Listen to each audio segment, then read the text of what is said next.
Welcome to another segment of provocative conversations destined to provoke further thought and spark greater questions regarding God, church, and the religious establishments of both the past and the present. I am the proud heretic, Mr. Provocateur himself.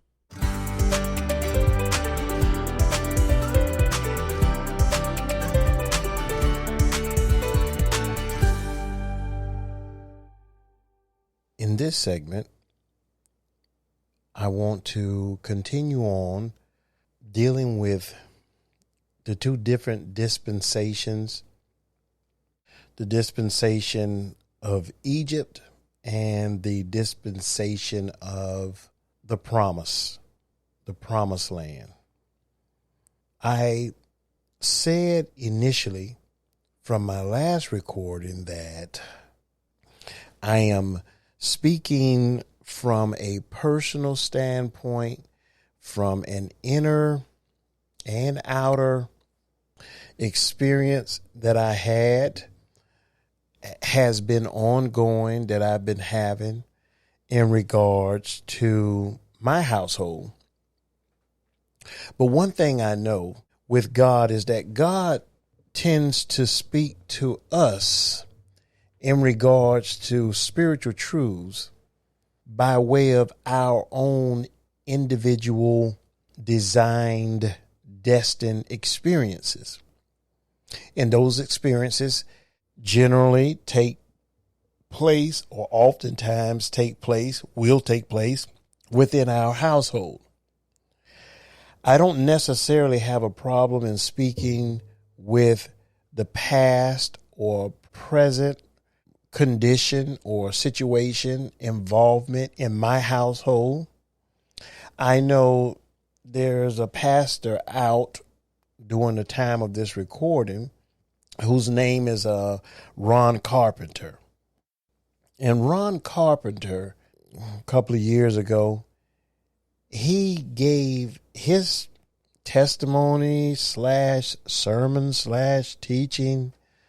He allowed us to follow him through some rough seasons, or a rough season, or multiple rough seasons in his lifetime that he had to deal with in regards to things that went on in his household involving the members of his household. And he really went into some strong detail. And I definitely commend him for doing that, because it was an eye-opener to hear the things that he was saying. And I'm sure a lot of people were going through or are going through some of that same type stuff that he was talking about in regards to his spouse, in regards to his child. It was amazing that someone of his caliber not only was willing to actually treat us into the privacy of his own house, of his own life, of his own issues, his realities, or his realities, but to know that someone of that stature was still experiencing like things such as some of us who were nowhere close to where this guy has been elevated into where this guy is in the community and in the Christian church world, all on television and all. It was just amazing to hear.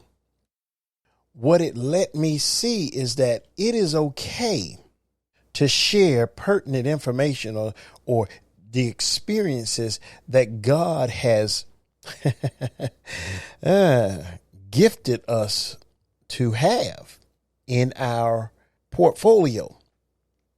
Most of the experiences that God gives us are not experiences that we really want to be feeling. That's just the truth.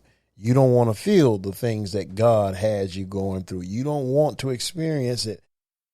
I know there's a lot of things, even things that sparked me to finally speak in a segmented recording or several segmented recordings in regards to my own personal events, in my experience, in my world's reality.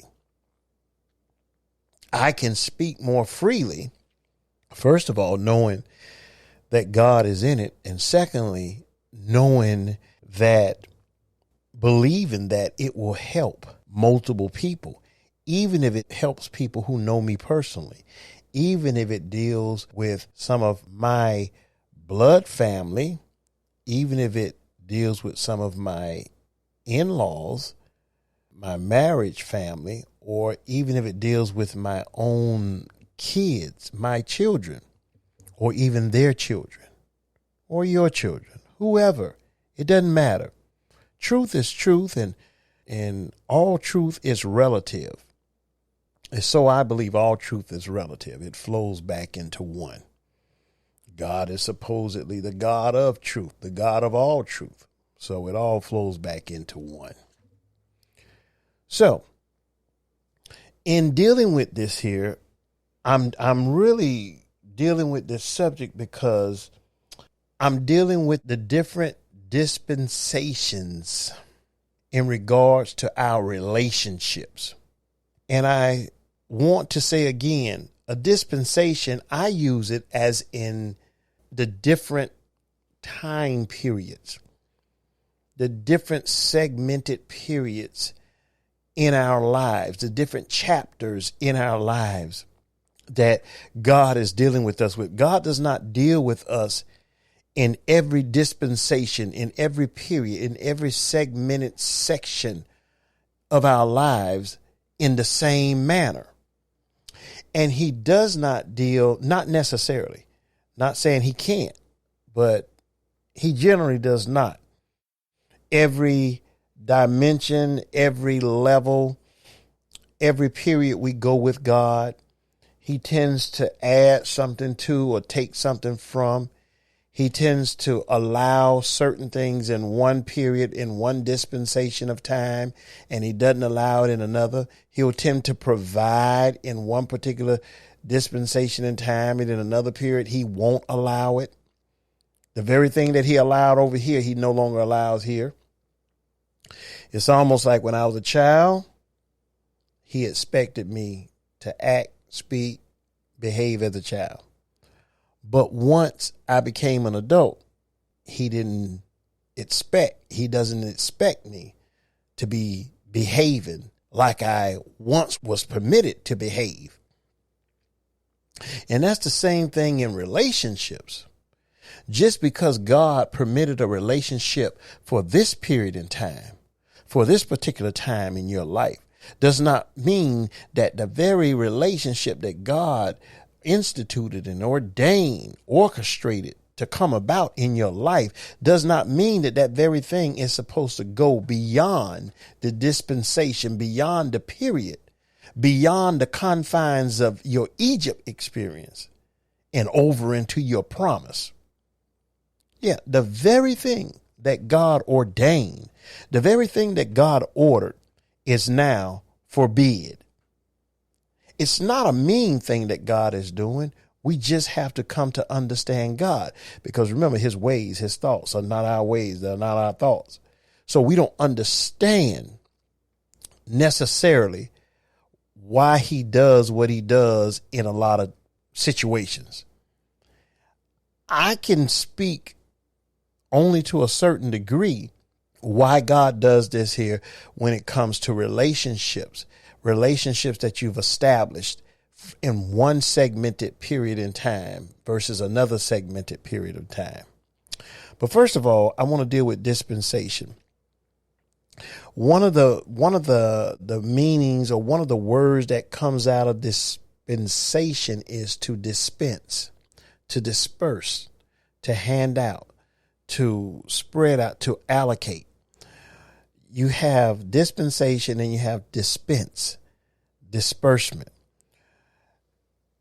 God in different times and periods will dispense or disperse the very things, the very tools, the very people, the very relationships, whether blood relationship, whether friend or foe, because he chooses those two. He chose Judas, didn't he? Friend or foe or whoever. God chooses those acquaintances for you.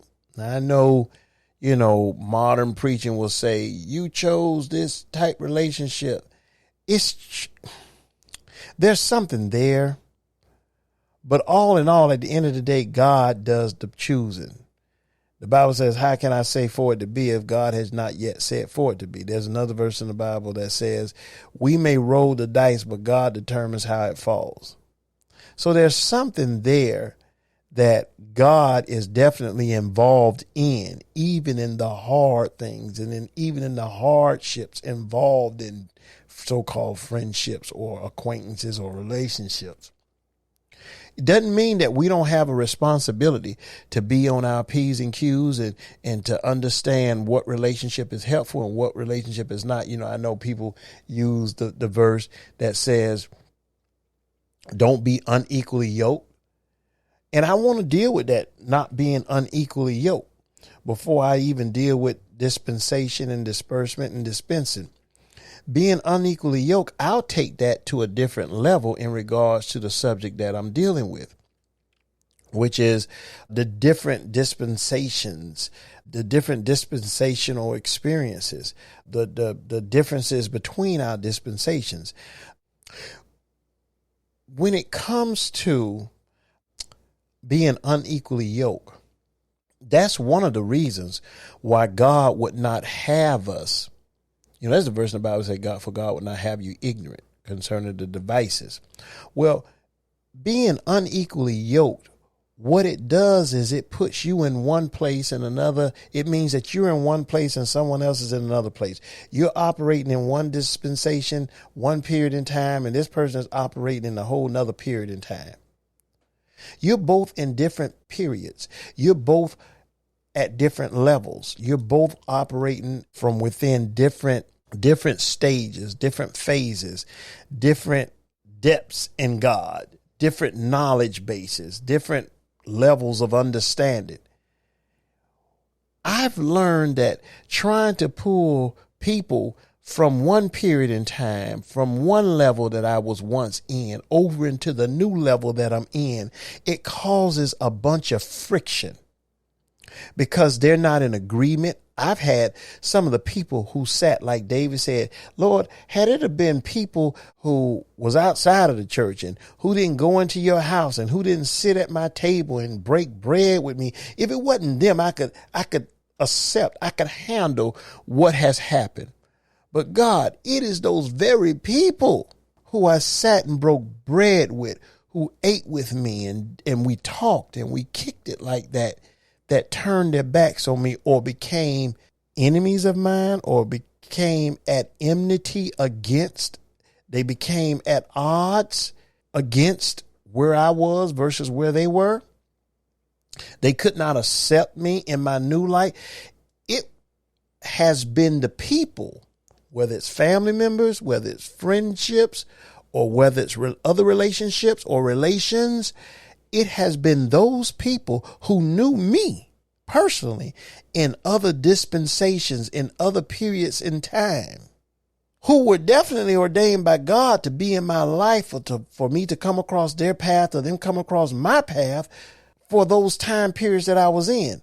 But when I came over and began to cross over into other dispensations, other periods in time, those very relationships that were God orchestrated, God ordained at one point period in time became the biggest hindrances and the biggest enmities against me.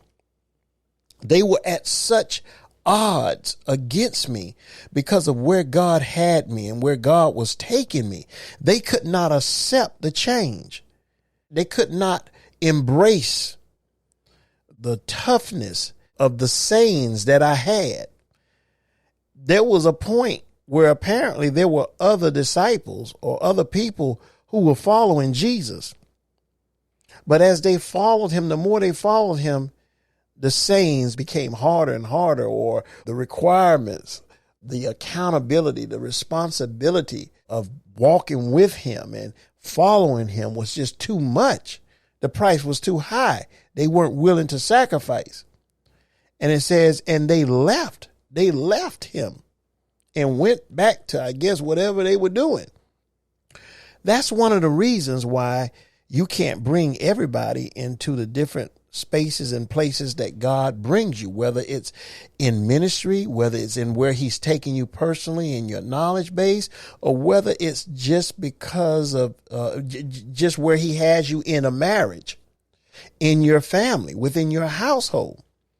Everybody cannot be with you in all of that, because they won't be able to receive you from the stance that you now possess, being in another dispensation than when you met them or when you were affiliated with them. Even the relationships that God, again, at one point in time, he orchestrated and he set up and he put his hands upon it and he meant it. But what we don't understand is not everything that God puts together remains together forever. I believe that's true with marriage. We think that all marriages will be together forever. I don't believe that.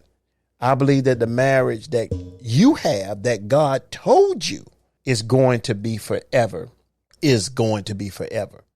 But not all marriages are meant to be forever. Some marriages are only meant for a certain period in time, a certain dispensation in time. Those marriages are designed to get you from point A to point B, or from point A to point L.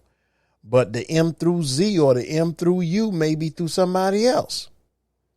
We have to understand that God is not necessarily doing the same thing in everybody. The very relationship he may tell me to break off because of where he's taking me, he may tell someone else to embrace because of where he's taking them. God may require me to give up family members because of where he's taking me. And then he may require you to not give up anything but your dog and your cat, or your cat.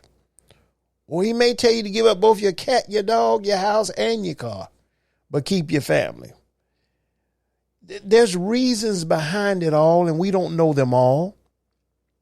But for the most part, God is about getting us to a point where, or not so much to a point, but God is, getting us to a point, to a state in our thinking, in our understanding, that not everything, not everyone, not even bloodline was necessarily inherently designed to go forth with you throughout the course of your life.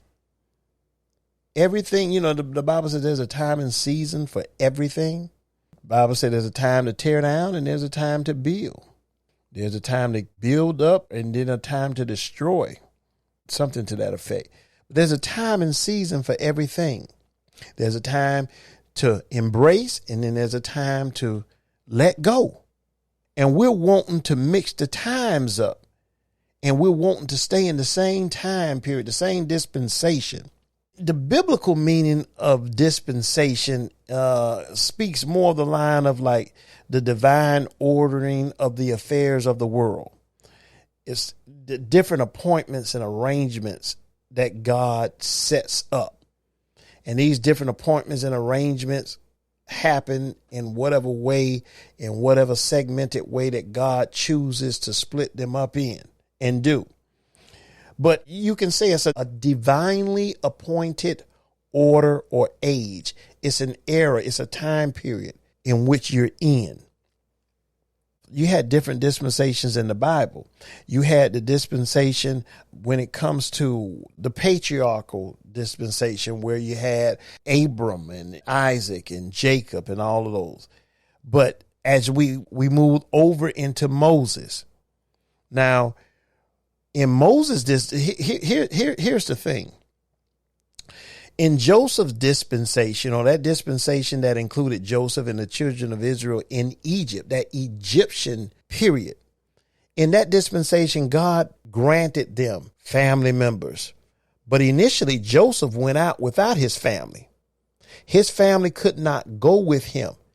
They did not see how he saw. They did not think how he thought. In fact, when he was trying to show them what he saw from a godly standpoint and what he was divinely experiencing and dreaming, they could not stand it. And when his father showed favor toward his dreams and toward what God's hand apparently caused his father to, I don't know, draw to him, or whatever God's hand did or God's favor did on him, his father had that. Because of that, it created such friction within the family that the family split up, all because of where God was taking Joseph, all because of the period that God was bringing Joseph into, all because of the destiny that was upon Joseph. His brothers couldn't accept it. They wanted to kill him, but instead they sold him.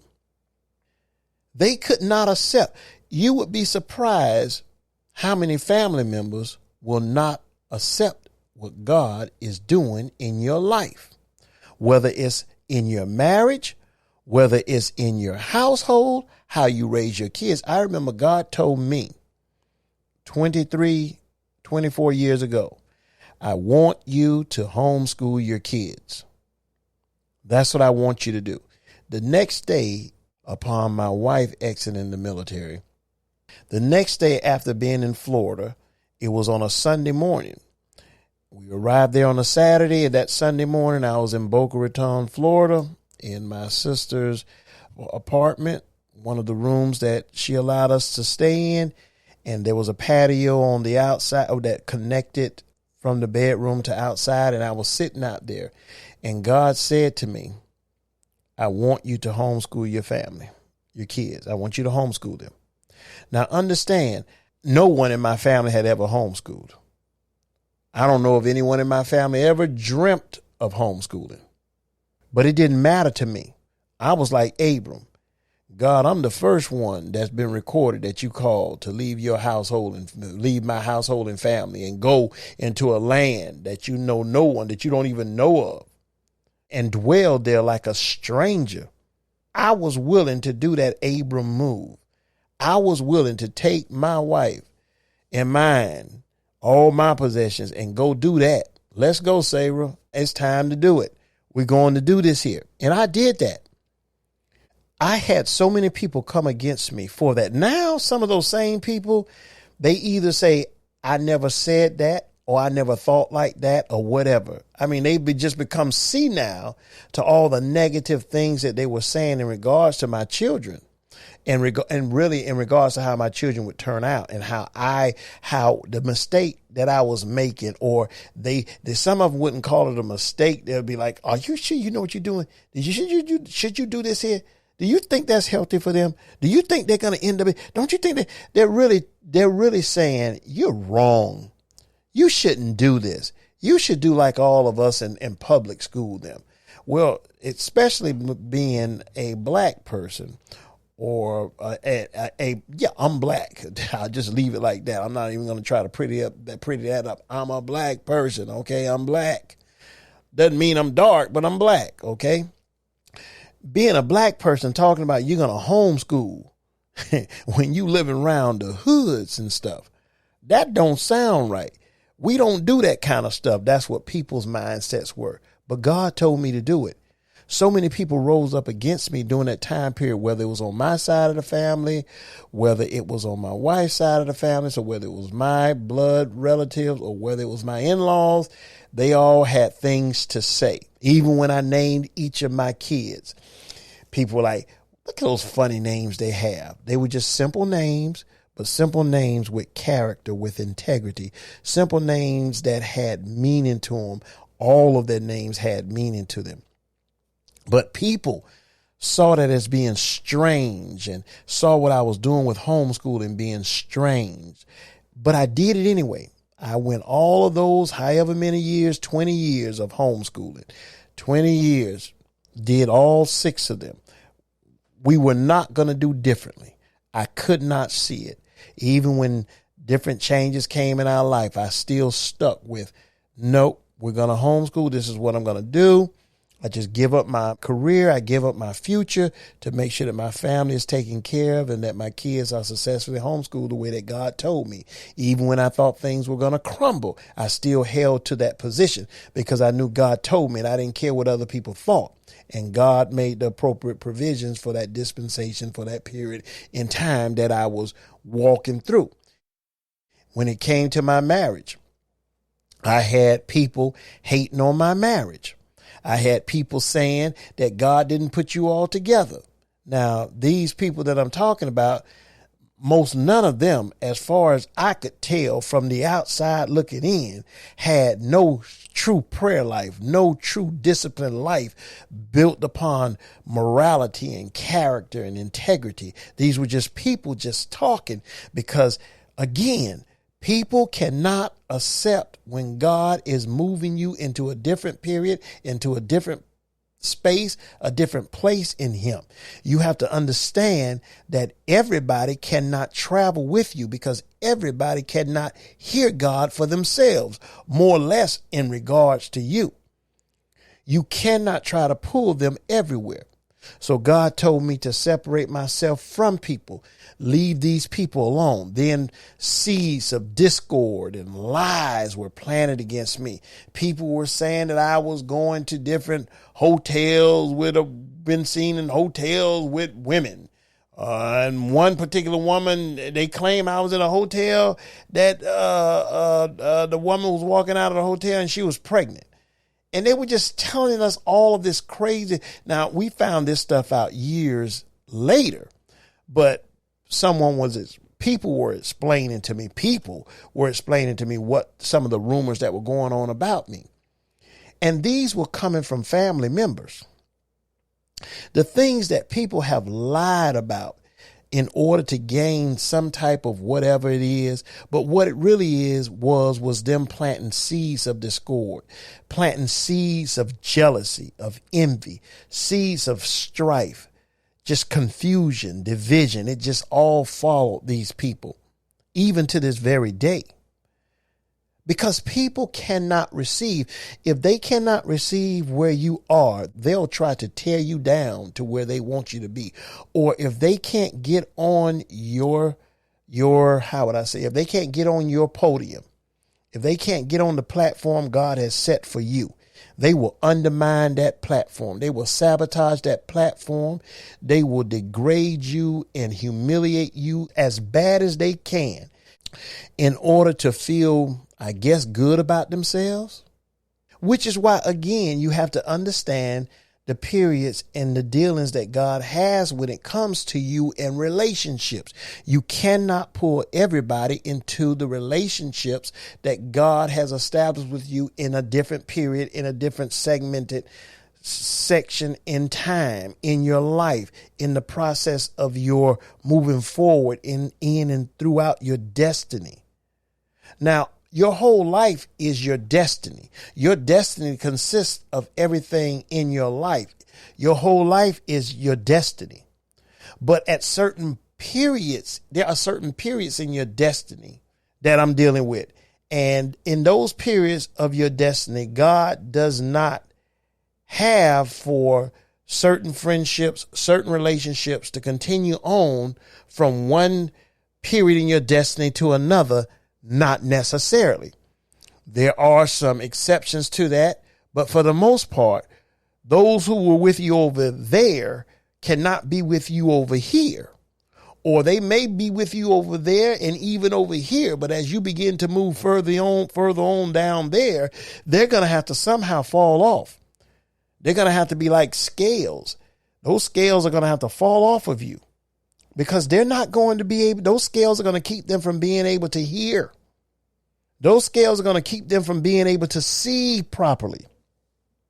It's going to keep them from being able to understand and appreciate your decisions. They won't understand your conversation. They won't understand your language. And again, how can two walk together except they be in agreement? And a lot of this also is where I apply the principle of being unequally yoked as well.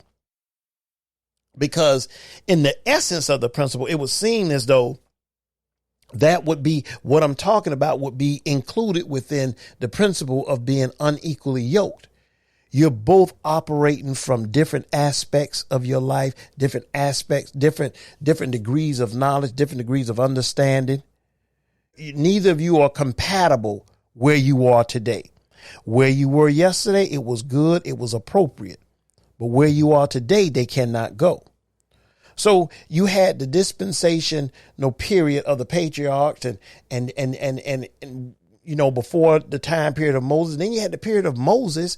You had the period of Moses where Joseph and his brothers left, where their descendants left out of Egypt and ended up traveling toward or in the vicinity of the promised land. So now you have the dispensational period of Moses. So now you have a period of the law, the period of requirements, the period of demands, the period of accountability, responsibility, versus the Egyptian period, which is a period of, they don't know God yet. They're worshiping other gods. They're going by what those around them are doing because they're in another surrounding. They're under a whole nother set of circumstances in their Egyptian period, in their Egyptian experience. They don't know God yet. They didn't know God. They only knew those gods or those pharaohs or whoever they were worshiping back in that Egyptian sway of things. They were able to live in Goshen. They were able to do things and say things and act certain ways without any accountability necessarily to God. But then you go over into the dispensation or the time period of the law, where now you have Moses and the law. Now you have all of these, thou shalt not, thou shalt not. I'm not saying we're going over into the law period, but what I am doing is just pointing out how the different dispensations or different periods of time demanded and required certain things. So some of the relationships that were allowed over in the Egypt state or in the dispensation period of Egypt is now not allowed in the dispensation period of Moses. Now it's thou shalt have no other God before you. Thou shalt worship God and God alone. Thou shalt not lie. Thou shalt not steal. Thou shalt not kill. All of this. Now remember, Moses killed, but Moses killed before the law as well. So now thou shalt not kill. But then you say, Adam and Eve's son, Cain, killed before the law as well. That's the truth there too. Again, provoking further conversation, but I'm not trying to go over there at this point in time. But in Moses's period, it was demanding more. You had to have appropriate relationships. They were inappropriate relationships. They began to make all of these rules and regulations as to, or a man, and a woman. If there was a woman and a woman or a man and a man and all of those things, I'm not getting over into that period there. I'm just talking about the different periods. I'm not promoting those periods to be erected again. I'm just speaking on the periods themselves, the differences in the periods. This is how it is when it comes to God. When God moves you into a marriage, it says, for this reason shall a man leave his household. And he's to cling, the woman and the man, they cling to one another together. You're not marrying her mother or her father or her sisters or her brother. You're not marrying her aunts or her uncles. She's not marrying your nieces, your nephews, your cousins, your whatever. You're marrying and clinging to each other because that's enough. It's when you go over and try to pull all those relationships that you had prior to your marriage and to try to put them on the same level, on the same plane. You set them horizontally. God forbid you set them vertically. You set your beneath the priority. You misprioritize, and you set the marriage beneath former relationships. So now the marriage is secondary too. Now the spouse becomes secondary too. Now remember, that's part of God's destiny for you in that period, beginning at your marriage, your engagement, or however that goes with God. That begins a new cycle, a new space, a new place in God. Now, it doesn't mean that there aren't times and there aren't certain situations where your parents are part of some things or whatever. But when you all aren't on the same page and you're unequally yoked in seemingly every sense of the way, and people are not trying to be forthcoming and honest, and there's a lot of undercutting being done, a lot of underhandedness, a lot of wickedness, meaning twisted thinking, a lot of witchcraft in the sense not of hocus pocus and witch on the broom and everything else. Nothing like that. Witchcraft, the Bible says, disobedience or rebellion is as witchcraft. So now you have the witchcraft of rebellion. They're rebelling against everything that God is doing in your life. They're rebelling against how you feel about your wife or how your wife feels about you. They're rebelling against God's decision for you all to be married. They're rebelling against where God is pulling you to, what God is telling you. They're rebelling against the rules and guidelines that you have set in your household. When they're rebelling like that, that is witchcraft. And you should not be mingling in all of that witchcraft, knowing that witchcraft is not going to produce anything holy necessarily. I say necessarily because I understand that God deals with things and he deals in situations, and I'm not going to determine God's ways and God's thoughts toward it holy. So I leave necessarily there to give it space for the exception, or for certain exceptions that only God himself knows and can call out for the most part.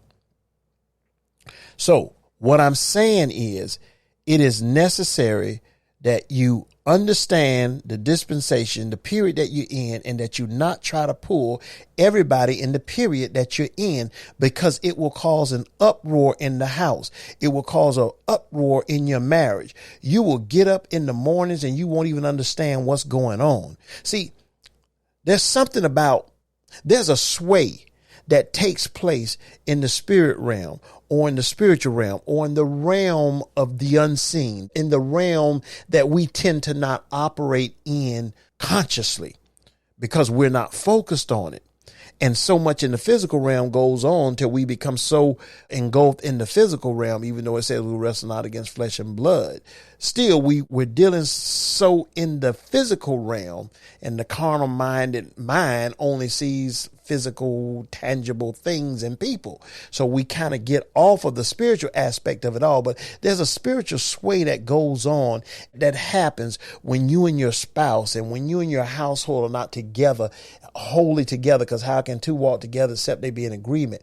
You know, you don't understand how unequally yoked you are in your thinking, in your believing, in your principles, in your practices, in your mindsets.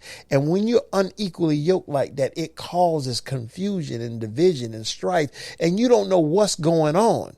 Why is this happening, God? It's almost like feeling a certain way in your body, and you're like, what is wrong with me? Why do I feel this way? Why am I feeling that sharp? Why do I get dizzy all of us? Why do I get lightheaded? Why am I feeling like this? I already ate, or I didn't eat anything out of the norm. Why would I be feeling this way? I'm not living wrong in my assessment of my daily life. I'm not living wrong. I'm doing what I know to do, even though my humanity gets there. But still, there's all of this friction. There's all of this negative force, this negative pull. God, what is going on? It's almost like in the Bible when the children of Israel were out there wandering and all. And then I think there was one of the tribes or one of the group, one of the family lineages within the group of the children of Israel. They took something that they weren't supposed to take and they hid it in their tent. And I think the children of Israel went out to battle and almost lost the battle. I would have to refresh myself on that. But anyway, and God said, because there's sin in the camp. There's something going on in your household that you're not even aware of. There's some negative force going on. There's some pulling going on. There's some unequally yokedness going on. We're not in agreement. People aren't in agreement with what the rules and guidelines were. Now, understand, we're not up under the law, but we are up under principle still. Principle, our lives are still to be governed by principle. Principle is a good thing. Regardless of what dispensation we're in, it's good to live by principle. It'll keep you out of jail. It'll keep you from hurting people. It'll keep you from hurting yourself. It'll keep you being seen as a person of character, a person with integrity. It'll give you and instill in you discipline, honesty, trust, confidence. It really does. And it'll keep you from being condemned all the time. So it's necessary for us to live by principle. Everybody can't live by the principles that you or I are able to live. You and I are able to live on a daily basis because of where we are, where we may be versus where someone else is, because of the knowledge that we know. Remember, the Bible says, for my people are destroyed for the lack of knowledge. And then we know that the foolish man, he continues on and he is destroyed. Why? Because the fool probably didn't even know. He didn't even understand what he was doing. But just being a fool and not understanding what you're doing doesn't exclude you from paying a price for the things that you do that are against principle, that are against certain things. You can sow a seed, a bad seed if you want, and don't know you're doing it. And then think that somehow, because you didn't know you dropped that seed, when the Bible says some seed fell by the wayside, some seed fell on, you put a handful of seed in your hand and just start walking and see if these little seeds don't fall. And just because they weren't purposely placed into the soil that they fell upon, doesn't mean they're not going to grow. Just because you didn't intentionally do it doesn't mean that it's not going to produce. I mean, that's where most accidents come from. People not understanding, people not knowing, but they never purpose to do it.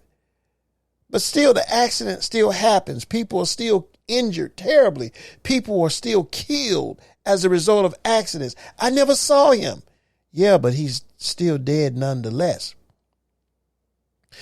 People can't live by the strict principles that God is bringing you into when he takes you out of Egypt and bring you into the Mosaic period in time, into your promise. Because let me tell you something, with every purpose and destiny that God assigns, he gives us specific do's and don'ts in a good sense, not in a legalistic sense, but do's and don'ts, and that you don't want to do this here. You don't want to do that. You want to do this and you want to do that. Why? Because it works. It helps you. It strengthens where you're going. It strengthens your character, your person, your integrity. It gives you a set of morals and values that you can be proud of. Not so that you can look down on other people, but so that you can be proud of. But when you choose to try to bring all these other relationships, these other friendships that are outside of where God is taking them and contrary to where God is taking you, and you try to put them in this area of discipline that God has you in, they will not understand. Well, why won't you go out with us? Why won't you come to our party? Why won't you go to our picnic? Why won't you come to our family reunion? Because God is not telling me to go there. There are certain people in ministry, God will allow them to go here, there, and everywhere. Then there are other people in ministry where God says, I don't want you to go do this. I don't want you to go do that. We see preachers, you look in the Bible, you'll see prophets in the Old Testament who were able to go to certain people's houses and eat from them and drink from their table and all, and be provided for. And then you have other people in other prophets in the Bible where you have one prophet in the Bible, God told him, I want you to go warn them. And then when you warn them, listen to me. I don't want you to go and partake of food with them. Do not go to their house. Do not kick it with them. And he did it anyway. And as he walked away, the Bible says a lion or two or whatever came and ate him up, or at least killed him. I can't remember exactly that storyline because I hadn't read it in some years now. But anyway, the gist of the message is what I'm trying to get to. I don't always try to be exact with every storyline. It'll provoke you to go and look at it yourself and get it exact yourself. Now, when I get off some of my recordings, I'll go, when I finish a particular recording, I may go back and look at some things to check and see and make sure that I'm in line and I'm doing what is right or speaking what is right. But you have to understand that God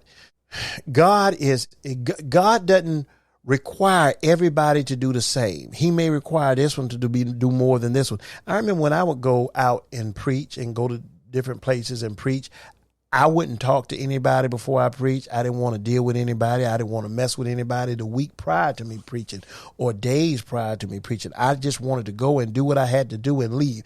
I didn't want to eat bread with you. I didn't want nothing. I didn't want to hear you tell me anything or say something and then think I'm throwing off on you in the pulpit. Then I didn't want you to say anything to me afterwards and then my head becomes swelled or whatever. Because the lowest points for me, I don't know if it's for other people, but the lowest points for me were the week or days prior to me preaching, and right after leaving the pulpit from teaching or a pulpit type setting from teaching. Those were my lowest points. It was like, and it's not that I was empty because I always stayed full.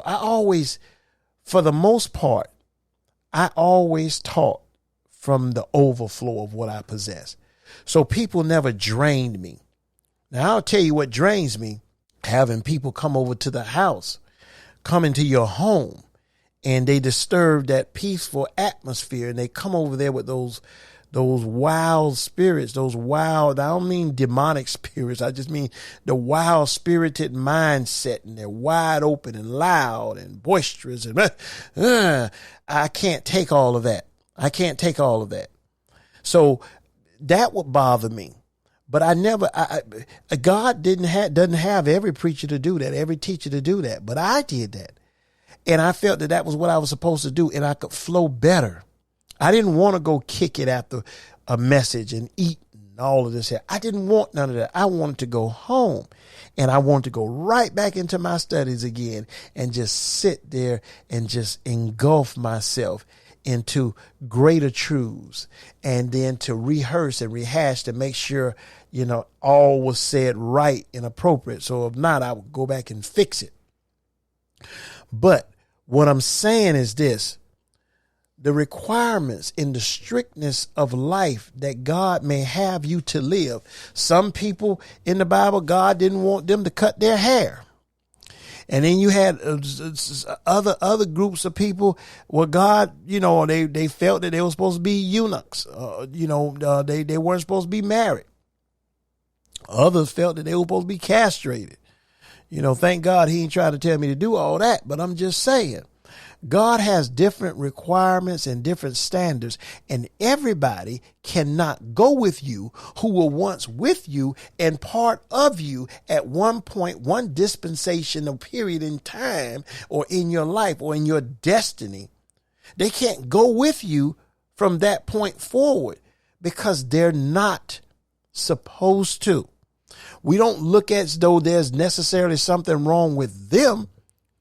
We look at it as though because of what God is doing with me, because of where God is taking me, you cannot go. There are certain places out here in society that says no children allowed. You go into a bar, no one under the age of allowed. You go into a certain type place, no one under the, you go buy a movie or want to go to a theater, no one under the age of, you got rated this and rated that. You have these different ratings and these different requirements. Cigarettes, no one under the age of 21. Drinking, no one under the age of 21. Society has this. No driving under the age of, unless you are the age of what? Yes, it's done daily. It's done throughout society. But when you stand for a God purpose, for a God reason and do it, people have a problem with that. They can't get with it. They can't, they seem to not understand it. They understand it.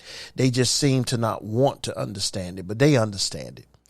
Then some don't understand it because the Bible says you have eyes and you won't see, and you have ears and you won't be able to hear what the Spirit is saying. So you just won't hear. You won't hear. And you're unequally yoked. You're on two different levels. You're operating out of two different bases. And then some people say, oh, now you think you're better than us. No one is better than anyone. No one is thinking they're better than you. You're not, you don't feel that you think you're doing this because you think you're better than somebody. This is what God is requiring of you. The Bible says for him to know who knows to do good and to do it not, to him, it is seen as missing the mark. You're out of place. You know the good to do. You know what you have to do. But then you don't do it. To you, it is wrong. To you, it's going to lead you to missing the mark in so many different ways. You won't be able to reach the mark that God has for you trying to pull all of that together. Man, look, go buy some 25-pound ankle weights. Buy 2 of them, one for each ankle, and then try to go run 2 miles. And you will see how weighty and how difficult and how stressful that is on your body because you're carrying dead weight. You don't carry dead weight throughout your destiny. There's certain points and periods within your destiny that you will be required to carry dead weight. But then there are other periods where that dead weight has to come off. I remember there was a message at one point by T.D. Jakes, and it was called Lay Aside the Weight. It was back in the mid-90s, maybe near the late 90s, where Jakes had lost all of that weight. And he wrote a book, and he had a message, lay aside the weight, laying aside the weight, or lay aside the weight.